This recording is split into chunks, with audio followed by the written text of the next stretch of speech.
नमस्कार दोस्तों, मेरा नाम है राज के वर्मा और आप देख रहे हैं रिपोर्टर जी।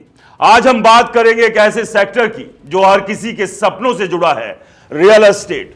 घर वो सपना जो हर इंसान देखता है, लेकिन क्या आपको पता है कि इसी सपने की आड़ में एक ऐसा जाल बुना जा रहा है जो आपकी मेहनत की कमाई को निगल रहा है। रियल एस्टेट सेक्टर में फ्रॉड की कहानी इतनी है कि हर ईंट, हर दीवार चीख चीख कर सच बयां कर रही है। आज हम खोलेंगे इस काले धंधे की परतें, किस किस तरह के फ्रॉड होते हैं, कितने परिवार तबाह हुए और इनसे बचने का रास्ता क्या है। तो चलिए शुरू करते हैं इस कहानी को, जिसमें हर सवाल के जवाब में छिपा है एक सबक। रियल एस्टेट में फ्रॉड कोई एक नहीं बल्कि कई चेहरों वाला शैतान है। पहला, टाइटल फ्रॉड।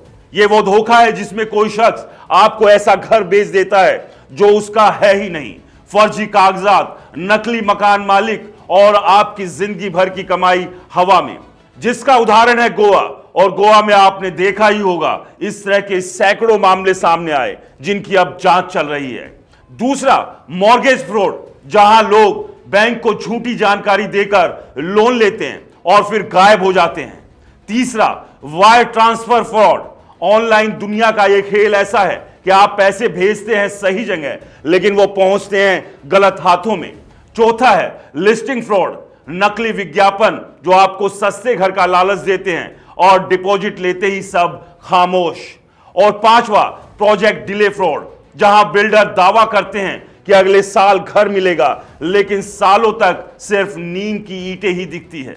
सबसे आम फ्रॉड है टाइटल फ्रॉड। 2022 में एफबीआई की एक रिपोर्ट कहती है कि अमेरिका में रियल एस्टेट फ्रॉड से 35 अरब रुपए से ज्यादा का नुकसान हुआ, जिसमें टाइटल फ्रॉड का बड़ा हाथ था। भारत में भी ये कम नहीं है। दिल्ली के एक शख्स ने मुझे बताया, मैंने 50 लाख रुपए में फ्लैट खरीदा, कागजात देखे, सब सही लगे, बाद में पता चला कि मालिक कोई और था और वो ठगा गया। नकली दस्तावेज बनाने वाले गिरोह आज इतने शातिर हैं कि वकील तक को धोखा दे देते हैं। नोएडा में एक केस में 20 फर्जी बिक्री एक ही प्लॉट की कर दी गई। सवाल ये, क्या आप अपने घर के कागजों पर भरोसा कर सकते हैं? मॉर्गेज फ्रॉड, इस फ्रॉड में लोग अपनी आय को बढ़ा चढ़ा कर दिखाते हैं।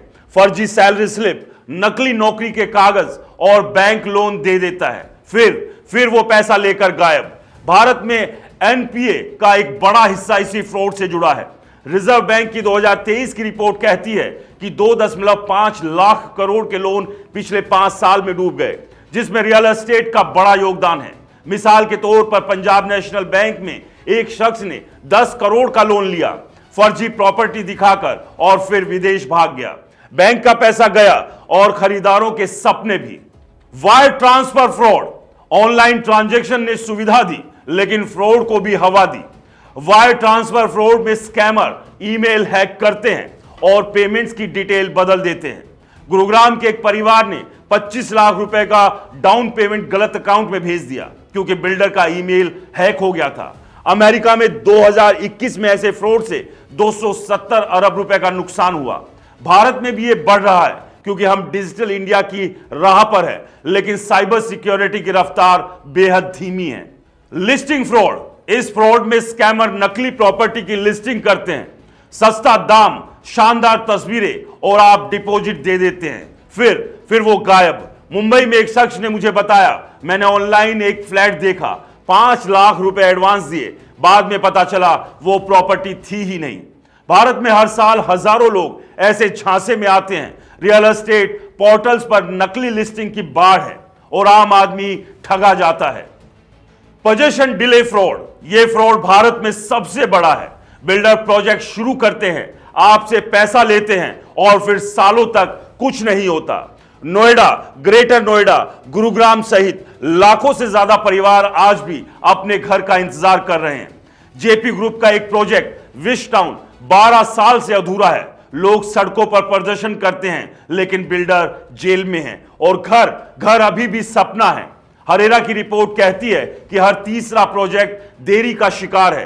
कितना नुकसान, आंकड़े चीखते हैं। भारत में रियल एस्टेट फ्रॉड की कोई आधिकारिक गिनती नहीं है, लेकिन अंदाजा है कि हर साल लाखों लोग ठगे जाते हैं।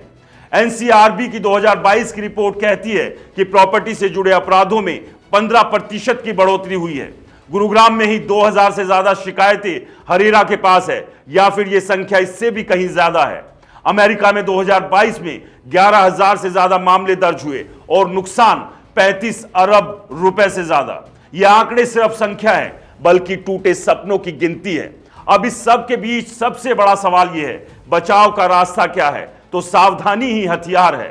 पहला कदम, दस्तावेज की जांच। हर कागज को वकील से चेक कराएं, टाइटल सर्च करवाएं, पिछले 20 साल का रिकॉर्ड देखें। दूसरा, बिल्डर का इतिहास देखें, उसका ट्रैक रिकॉर्ड, पिछले प्रोजेक्ट, सब कुछ खंगाले। तीसरा, पेमेंट सावधानी से, ऑनलाइन पेमेंट से पहले ईमेल और अकाउंट को 2 बार चेक करें। चौथा, रेरा का सहारा। हर प्रोजेक्ट रेरा में रजिस्टर होना चाहिए, उसकी वेबसाइट पर जाकर चेक करें। और पांचवा, जल्दबाजी ना करें। सस्ते दाम का लालच आपको बर्बाद कर सकता है। लेकिन इस सब के बीच सवाल यह है कि सिस्टम नाकाम क्यों और जवाबदेही किसकी? ये फ्रॉड क्यों होते हैं? सरकार ने रेरा बनाया, नियम बनाया, फिर भी बिल्डर बेखौफ है। पुलिस में शिकायत करें तो एफआईआर तक नहीं होती, कोर्ट जाएं तो सालों लग जाते हैं। नोएडा में एक बिल्डर ने 500 परिवारों को ठगा, कोर्ट में केस चल रहा है, लेकिन वो जमानत पर बाहर है। सिस्टम क्यों नहीं जागता? क्या आम आदमी का सपना सिर्फ वोट का वादा बनकर रह गया है? अंत में आपकी बारी। रियल एस्टेट का ये जाल कोई नई कहानी नहीं है, लेकिन इसे तोड़ने की ताकत आपके हाथ में है। सवाल पूछिए, जांच कीजिए और अपने सपनों को बचाइए। लेकिन इस सब के बीच एक सवाल छोड़कर जा रहा हूं, आपका घर कब तक सपना रहेगा? और अगर सच सामने आया तो क्या आप चुप रहेंगे? नमस्कार।